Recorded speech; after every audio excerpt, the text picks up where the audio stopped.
En nuestra anterior clase, entonces, nosotros hemos empezado a desarrollar el concepto de la cesión de bienes, ¿no? Hemos visto, entonces, hemos realizado una pequeña retroalimentación hace un momento, aclarando cómo está relacionado con la estructura misma de la obligación el pago. Entonces, puede darse o el cumplimiento de la obligación o el incumplimiento. Cuando se da el cumplimiento, estamos ante el pago, es decir, aquella conformidad entre la prestación a la cual se ha obligado el deudor y el cumplimiento mismo, es decir, y la conducta que desempeña el deudor. Entonces, como todo concuerda, se generan los efectos liberatorios, pero hemos visto que hay ciertas posibilidades, ciertas situaciones, ciertas eventualidades de la vida real que ameritan un tratamiento especial por el ordenamiento jurídico, ¿no? Hemos visto que hemos visto que en primer lugar puede suceder que nosotros no sepamos dónde está el acreedor, es decir, se desconozca su domicilio. Podemos desconocer además si él mismo tiene derecho o puede él mismo incurrir en mora, ¿no? Hace un momento nos hablaba un estudiante de la mora del acreedor. La mora del acreedor es el rechazo injustificado para aceptar la prestación o para colaborar. Y cuando esto se da, nosotros tenemos, o bueno, el deudor de una determinada relación obligatoria tiene, se ve facultado a acudir a las vías legales y dentro de estas nosotros hemos visto en la vía voluntaria la oferta de pago y consignación. Hemos visto que tiene procedimientos y requisitos específicos. Para ofrecer un pago, bueno, para ofrecer un pago en la vía judicial mediante la oferta de pago y consignación, tiene que hacerlo de manera íntegra, ¿no? Es decir, no se puede acudir ante la autoridad judicial para, para que la misma, eh, para que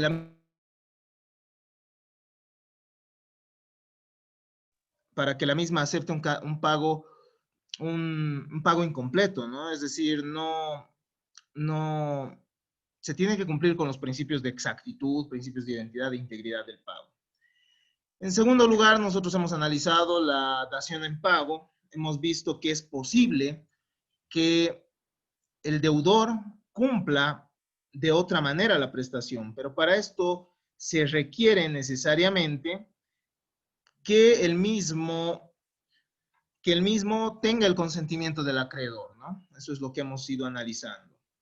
Finalmente, nos hemos encontrado con el análisis o bueno, con el desarrollo de la cesión de bienes. Cuando nosotros tratamos la cesión de bienes, nosotros ingresamos ante una figura jurídica que, que se va a dar ante diferentes eventualidades, ¿no? Concretamente ante la iliquidez o insolvencia de un determinado deudor.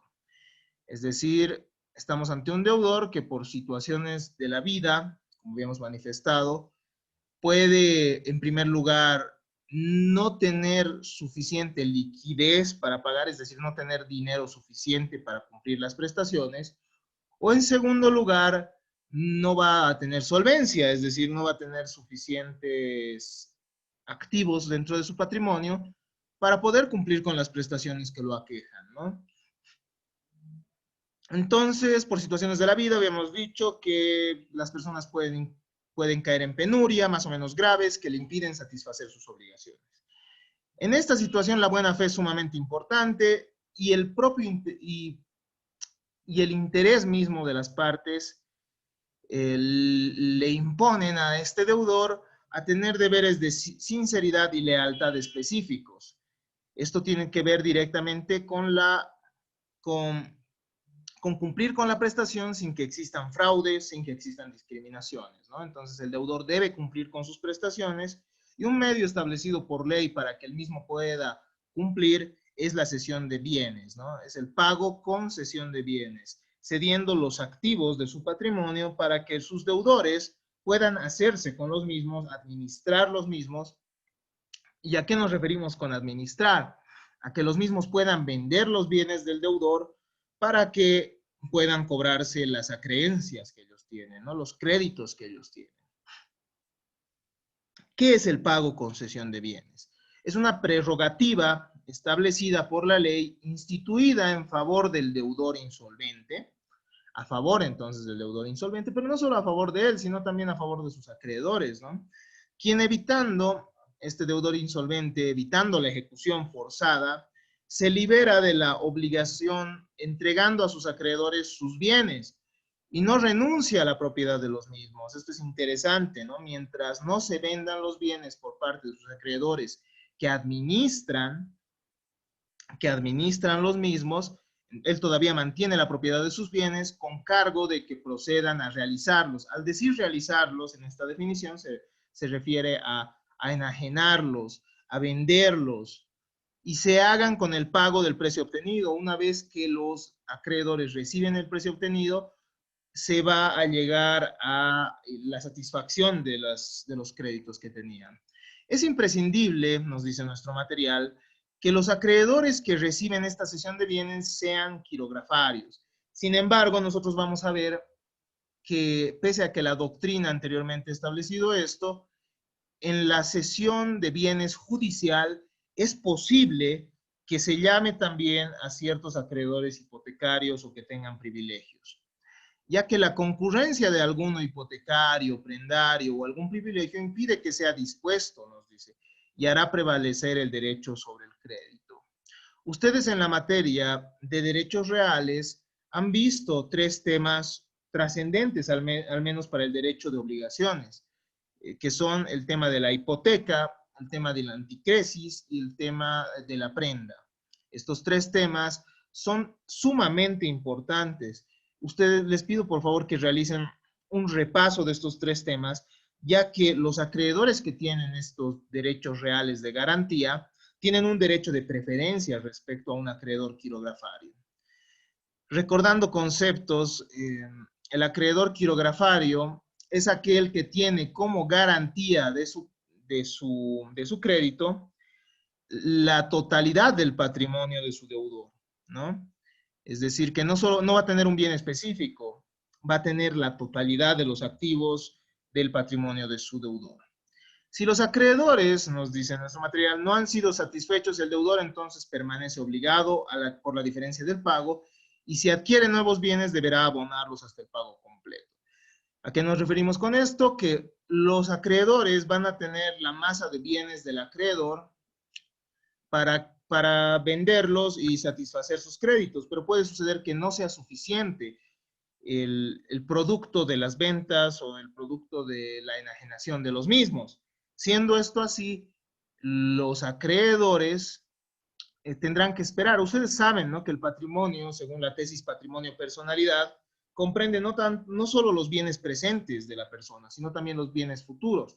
Entonces, como los acreedores tienen como garantía el patrimonio del deudor, podrán estos, además, afectar los bienes futuros del deudor para terminar de cobrar sus créditos. Y esto tiene un límite, claro está, ¿no? Obviamente no comprende los bienes inembargables.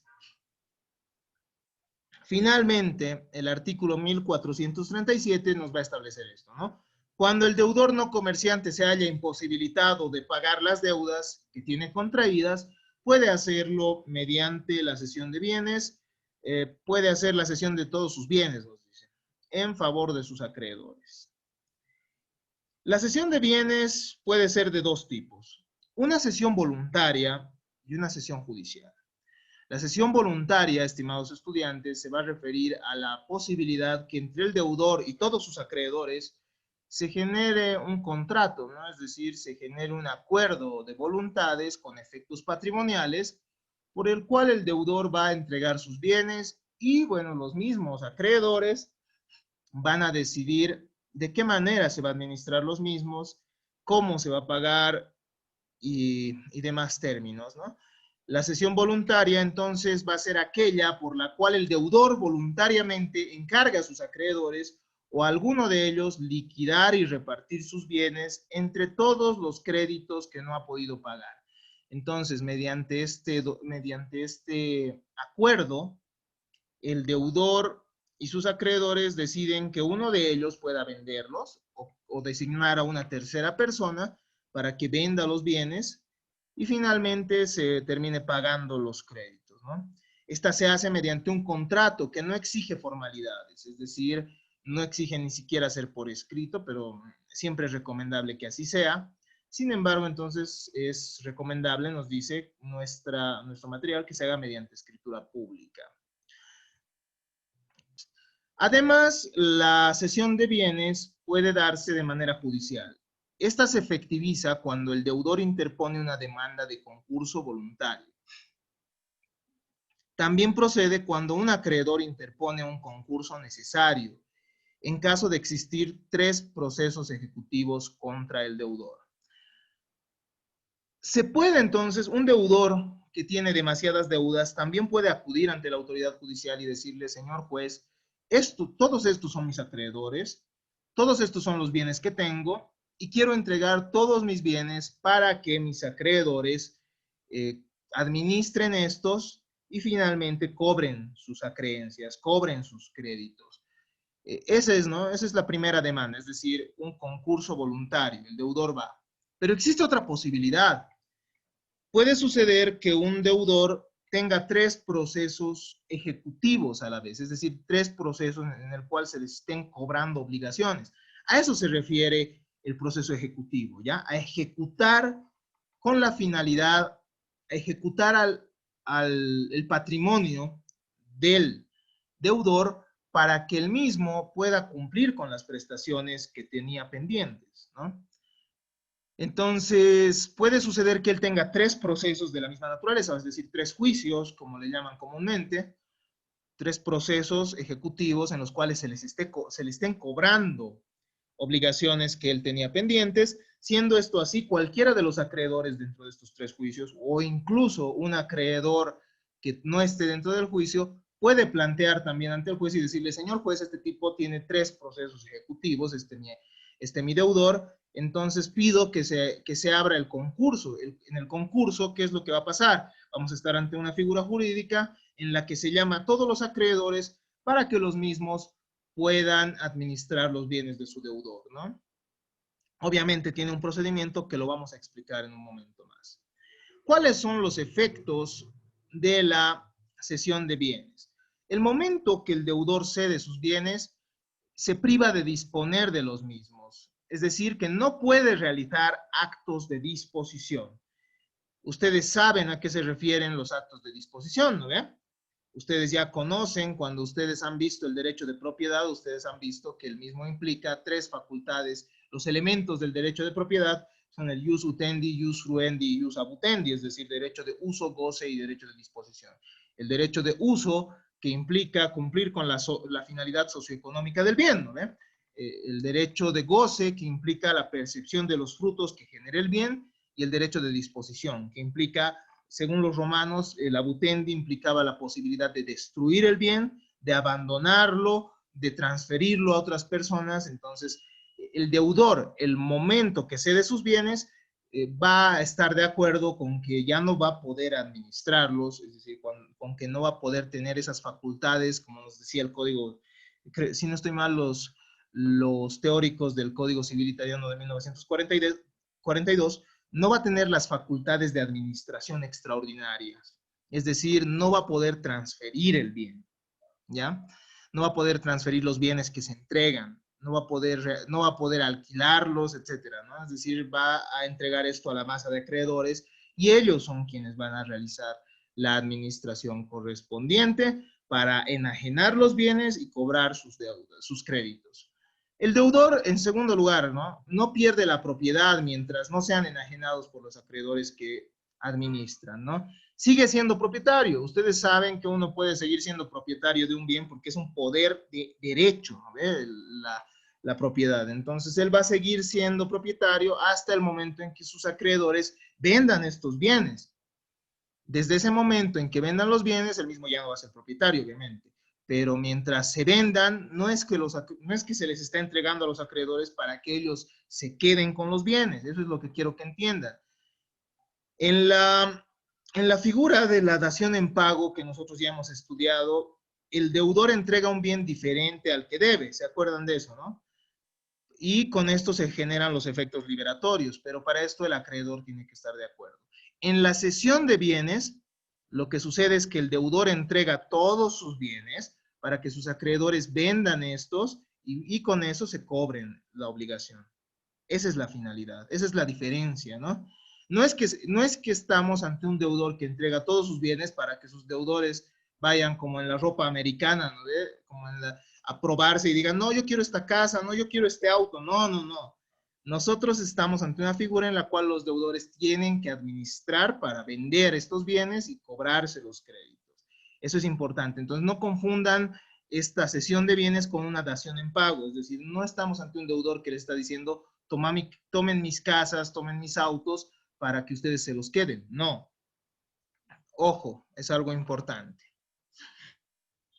En tercer lugar, la cesión de bienes tendría que hacerse por escrito.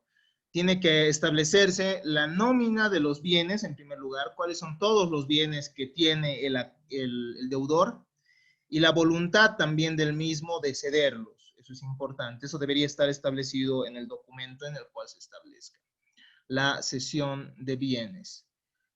Los acreedores anteriores a la cesión pueden accionar sobre los bienes objeto de la cesión, contra quienes el vínculo de indisponibilidad del deudor es inoponible. A ver, ¿a qué se refiere esto? Supongamos que Nicole, las dos Nicoles están lado a lado. Nicole y Omar son mis acreedores. Entonces yo les digo, bueno, como debo plata, aprovechando mi situación de docente, me he prestado plata de mis estudiantes, tomen pues todos mis bienes, ahora que soy insolvente, ¿no? Tomen todos mis bienes y bueno, ya que tenían confianza, lamentablemente yo también tengo que cumplir, ¿no? Tengo que cumplir de buena fe y entregarles todos mis bienes. Les entrego a ellos tres todos mis bienes y ellos dicen, bueno, ahora administraremos esto, los venderemos y cobraremos las deudas, las deudas que tenía Ronald. Cobraremos nuestros créditos. Pero puede suceder que llegue posteriormente Ilsen, imaginemos, y diga, a ver un ratito, ustedes tres están administrando los bienes de esta persona que también es mi deudor. Y el crédito que yo tengo es anterior al de ustedes, por lo cual yo también tengo que entrar, es decir, mi derecho es oponible y el suyo, es decir, el de Nicole, el de Omar, y el de Nicole, de la otra Nicole, termina siendo inoponible. ¿Se entiende eso, no? Inoponible, es decir, que ellos van a decir, bueno, entonces Ilsen que ingrese también al concurso, es decir, ella puede, al ser su crédito anterior, puede exigir también ingresar dentro del concurso, dentro de la masa de acreedores. Mucho más cuando tuviera un crédito, por ejemplo. A ver, ¿qué pasa si Ilsen tenía además una hipoteca previa y yo todo fresco les he entregado los papeles de esa casa a ustedes, ¿no? A Nicole y a Omar. Les entrego los papeles de esa casa, ella va a decir, ojo, esperen un momento, yo tengo una hipoteca, mi derecho tiene preferencia sobre el suyo porque yo tengo un derecho registrado, yo tengo un derecho real de crédito, es decir, una hipoteca, y la hipoteca tiene un jus preferendi o derecho de preferencia respecto a los acreedores quirografarios. Entonces, su derecho sí va a ser oponible y el suyo va a ser inoponible, el de ustedes tres. ¿Se entiende eso, no? Entonces, los acreedores anteriores pueden accionar sobre los bienes objeto de la cesión. Pueden decir, un momento, yo también tengo que entrar dentro de esta cesión de bienes. Yo también tengo que satisfacer mis créditos con el producto de la misma. Pero puede suceder que haya acreedores posteriores y lamentablemente los acreedores posteriores tendrán que respetar el vínculo de indisponibilidad del deudor. ¿A qué se refiere el vínculo de indisponibilidad del deudor? Lo que habíamos manifestado en el principio, ¿no? Es decir, esa obligación negativa del deudor de vender los bienes, ¿no? No puedes vender, ese es el vínculo de indisponibilidad del deudor, que no puede disponer de sus bienes, por si acaso. Ahora, hay acreedores posteriores, ¿no? Después de que Nicole y Omar han recibido mis bienes, yo tal vez pucha, yo estoy acostumbrado, hay mucha gente que lamentablemente se presta de todo lado, ¿no? Yo, después de que les he entregado mis bienes, supongamos que voy donde Belén Céspedes y le digo, Belén, necesito que me prestes plata, ¿no? Obviamente, ella no va a poder acudir posteriormente ante los bienes que ya han sido cedidos. Es decir, ella no va a poder decir, a ver, bueno, esta persona también me debe a mí, por lo tanto, yo también voy a cobrar mi crédito. No, lamentablemente ella no va a poder entrar sobre no va a poder, eh, digámoslo así, cobrar su crédito eh, con los bienes con los, con los bienes que ya han formado parte, ¿no?, de la cesión de bienes. ¿Qué más? Los acreedores cesionarios no pueden accionar sobre los bienes objeto de la cesión. A ver, un ratito. Los acreedores posteriores, sí, ahí nos hemos quedado. Los acreedores cesionarios no pueden accionar sobre los bienes objeto de la cesión. Se han vinculado mediante la cesión para practicar la liquidación. Como había manifestado en el mismo ejemplo, ¿no? Yo les debo a Nicole y a Omar. No puede Nicole decir, un momento, yo voy a recaer sobre esta casa, es decir, voy a vender esta casa y con eso me voy a cobrar. Es decir, que ellos no tienen esa facultad de seleccionar el bien, de recaer sobre un bien específico, ¿ya? Ellos ya saben que se tiene que administrar todo el patrimonio para cobrar sus acreencias. Entonces se han vinculado, nos dicen, ¿no?, mediante esta sesión para practicar la liquidación de los bienes. La administración de los bienes corresponde a los cesionarios o al liquidador. Es decir, uno de los acreedores puede administrar los bienes o pueden seleccionar un liquidador diferente. El deudor tiene el derecho a controlar y a la rendición de cuentas. Eso es sumamente importante también, ¿no? No estamos ante un deudor que sobre cuyos bienes se pueda hacer lo que se le dé la gana a los acreedores, ¿no? Imaginemos que el mismo ejemplo que estamos manejando hace un momento, yo les entrego todos mis bienes, tengo una casa de $100,000, imaginemos, no, eso ya no existe, ¿no? Una casa de $300,000 que les entrego a Nicole y a Omar, y ellos dicen, ah, bueno, como nos debe dinero y no nos debe más de $100,000, lo venderemos a $100,000, ¿no? Imaginemos eso. No, también tiene que existir cierto equilibrio y nuestro código siempre busca equilibrio patrimonial. Entonces, los acreedores no van a poder, tampoco realizar actos que puedan generar lesión en el patrimonio del deudor, ¿no? Los acreedores no podrán hacerlo y el deudor puede entonces controlar cómo se está administrando su patrimonio y finalmente a una rendición de cuentas. Puede llegar incluso a la situación en que la rendición de cuentas le genere responsabilidad a los acreedores, es decir, los acreedores hubiesen generado daños. Finalmente, el deudor puede retractarse de la cesión ofreciendo el pago, pero esto tiene que suceder antes que los bienes hayan sido subastados, antes que los bienes hubiesen sido vendidos. El deudor puede decir, sí tengo todo el dinero para pagarles, entonces no vendan mis bienes y aquí tienen sus prestaciones, pero solo hasta antes que los vendan. Finalmente, para terminar nuestra clase no, todavía tenemos tiempo, de hecho tenemos mucho tiempo. La cesión de bienes no comprende bienes inembargables. Quisiera que por favor demos lectura al artículo 318 del Código Civil y aquí voy a ver quiénes están atentos y quiénes no. Entonces, la cesión no necesariamente va a comprender los bienes inembargables. Dentro de los bienes inembargables, ¿qué encontramos, Nicole Bustillos? ¿Ha buscado?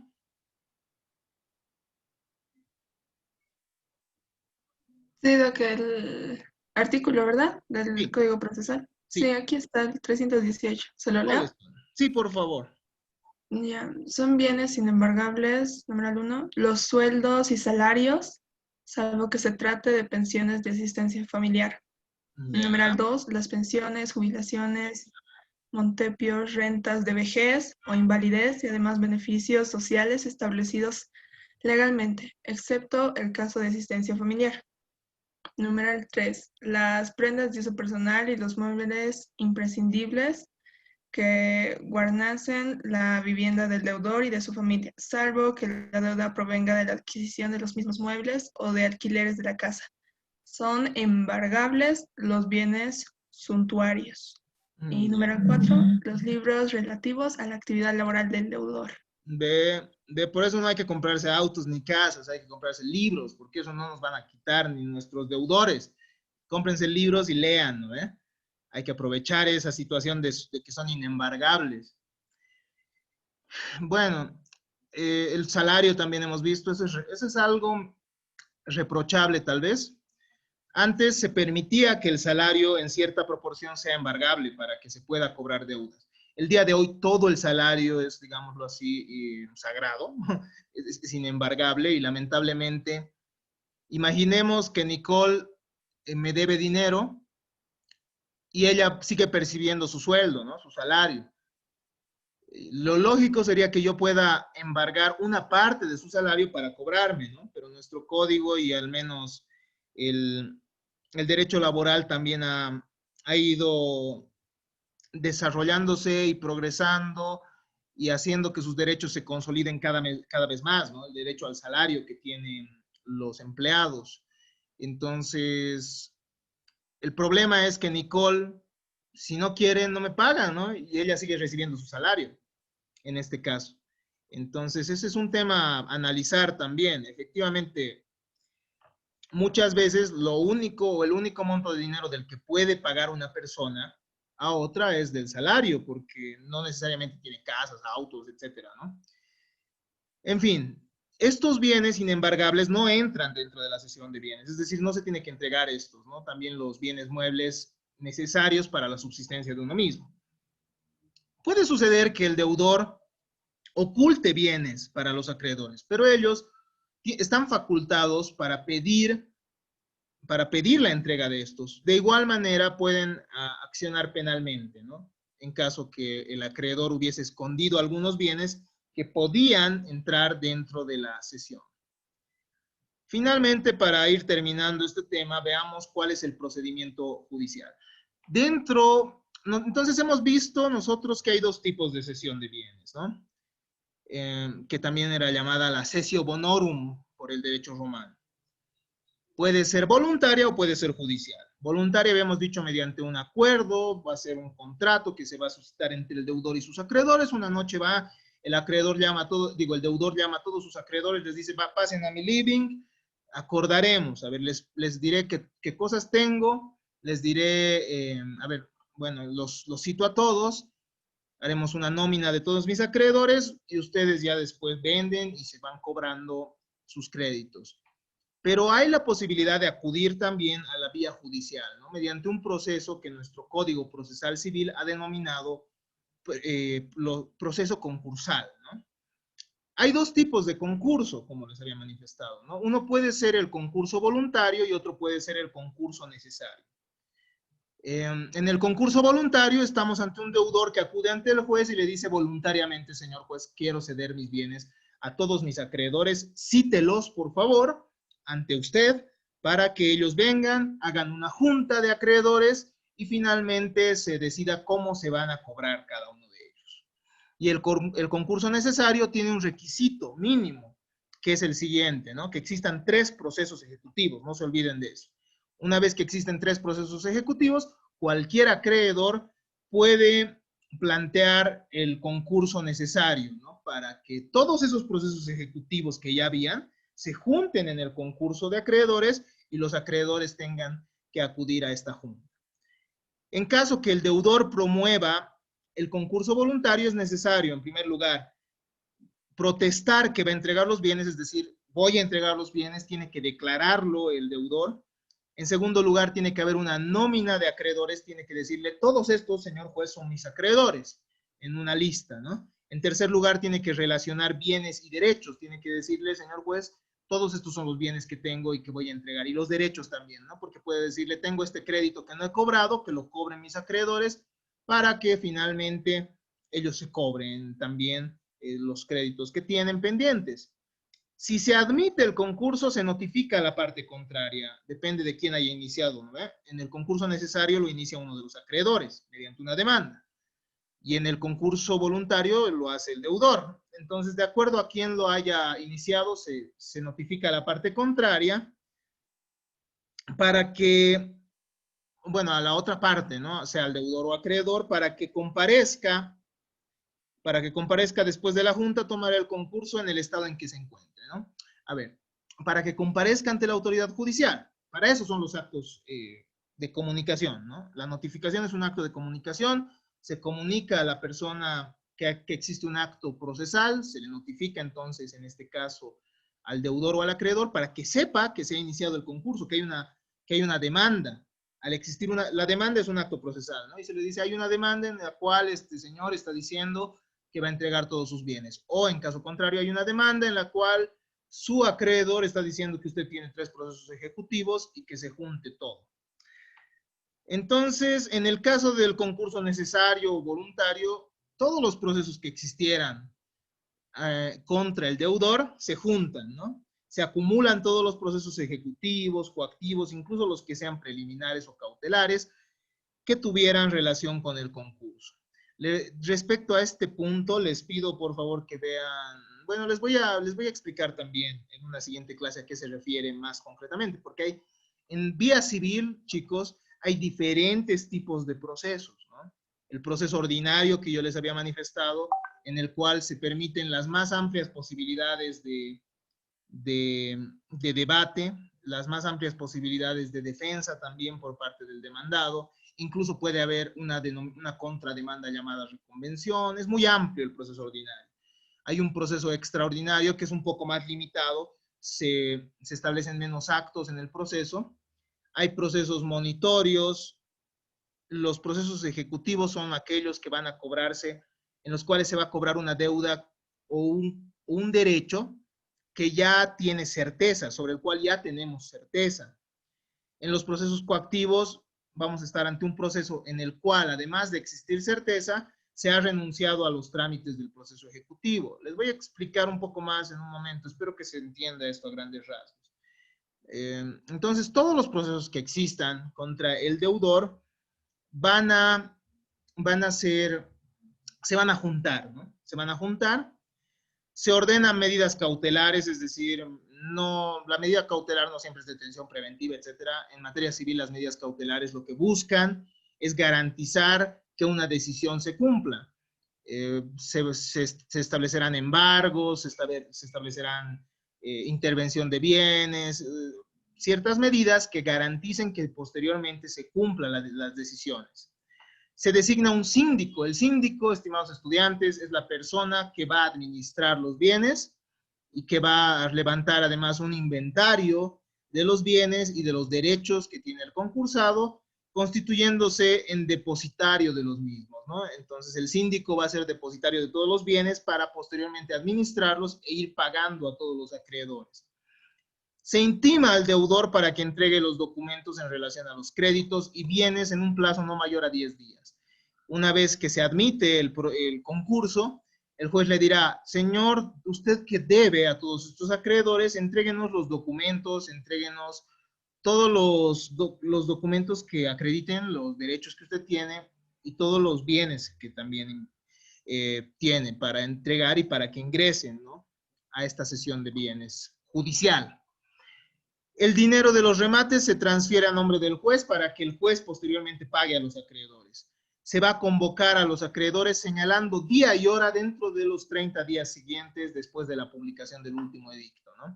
Se va a publicar entonces mediante edictos y se va a decir, se llama a los acreedores del señor tantos para que los mismos puedan venir a junta de acreedores y posteriormente se cobren las deudas.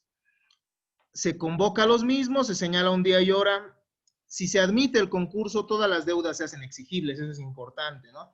Si es que va el acreedor, el deudor y le dice, debo todas estas deudas, o si va el acreedor y le dice, mi deudor debe a muchas personas, entonces, y el juez admite el concurso, este proceso concursal en el cual se va a llamar a todos los acreedores, las deudas que tenían plazo y que tenían condición ya se hacen exigibles. No es necesario que se cumpla la condición antes o el plazo todavía se establezca, llegue, ¿no? Eso es algo importante. El deudor en el concurso necesario, los acreedores en el concurso voluntario tienen la facultad de responder en 15 días a partir de que han sido notificados. La oposición puede generar la revocatoria del concurso devolviendo los procesos acumulados. ¿A qué se refiere esto? La parte que ha sido notificada se le da 15 días para responder, puede decir, si es el deudor, puede decir, señor juez, no tiene sentido que ingresemos al concurso porque sí soy solvente, puedo pagar cada una de estas deudas. Y bueno, si es que prueba todo esto, se puede rechazar el concurso y bueno, que cada deuda siga su curso. O puede ser que uno de los acreedores diga, no, un ratito, solo existen 2 procesos, no existen 3 procesos, por lo cual se tiene que rechazar el concurso necesario. Se convoca entonces por el juez a una junta de acreedores en la que el síndico va a revisar todos los documentos, este administrador, ¿no? Que va a revisar todos los documentos, los acreedores privilegiados, esto es importante, chicos, no se olviden, los acreedores privilegiados, hipotecarios y prendarios, en esa junta de acreedores a la que se llama, deben abstenerse de votar, porque si ellos votan, pierden su preferencia, pierden su grado, ¿me entienden? Es decir, ya van a formar parte, van a ser un deudor más dentro de la relación, dentro de esta junta de acreedores. Van a ser simplemente un acreedor más y no van a tener ya esa preferencia que tenían sobre el bien. El síndico va a presentar un informe y va a decir, de esta manera vamos a ir pagando las deudas. Al juez le va a decir, no, vamos a ir pagando primero a estos que tienen preferencia, después vamos a pagar a los deudores hipotecarios y finalmente a todos los acreedores quirografarios. Finalmente, el síndico dispone de los bienes, es decir, los va a ir liquidando para pagar a los acreedores. Y para terminar, si el producto cubre la totalidad de los créditos, es decir, si vendiendo todos los bienes se cubren todos los créditos, se va a extender una carta de solvencia y el deudor queda liberado con la carta de solvencia. Pero puede suceder que también 2/3 de los acreedores, de toda esa junta de acreedores, condonen la diferencia y le digan, ya te perdonamos, ya no nos pagues ese monto que nos debes, pero es necesario que 2/3 de los acreedores condonen esa deuda, es decir, perdonen esa deuda y van a liberar también, entonces pueden emitir esa carta de solvencia. En caso de no otorgarse la carta de solvencia, es decir, todavía se debe algo de dinero después de haber vendido los bienes futuros van a entrar dentro del concurso. Es decir, me compro una casa y después los acreedores, teniendo conocimiento de esto, le pondrán en conocimiento al juez de este aspecto, le dirán, señor juez, se ha comprado una casa, entonces esa casa también entrará dentro del concurso. Estos son los efectos que genera el patrimonio y comprender la tesis patrimonio-personalidad. Les pido, por favor, que lean las teorías del patrimonio. No sé si les he pasado mis apuntes sobre Derecho Civil 1, los que les pasé a mis estudiantes. Si no es así, pídanmelos y así ven por qué esto es así, ¿no? Es decir, ¿por qué los bienes futuros? Porque el patrimonio no solo comprende los bienes presentes según la tesis patrimonio-personalidad, sino también los bienes futuros. De esta manera, entonces, hemos concluido con esta forma. Hasta ahora hemos estudiado, entonces, la oferta de pago y consignación, la dación en pago y, finalmente, la cesión de bienes. Nos corresponde analizar el pago con subrogación, que será analizado la siguiente clase. Muchas gracias.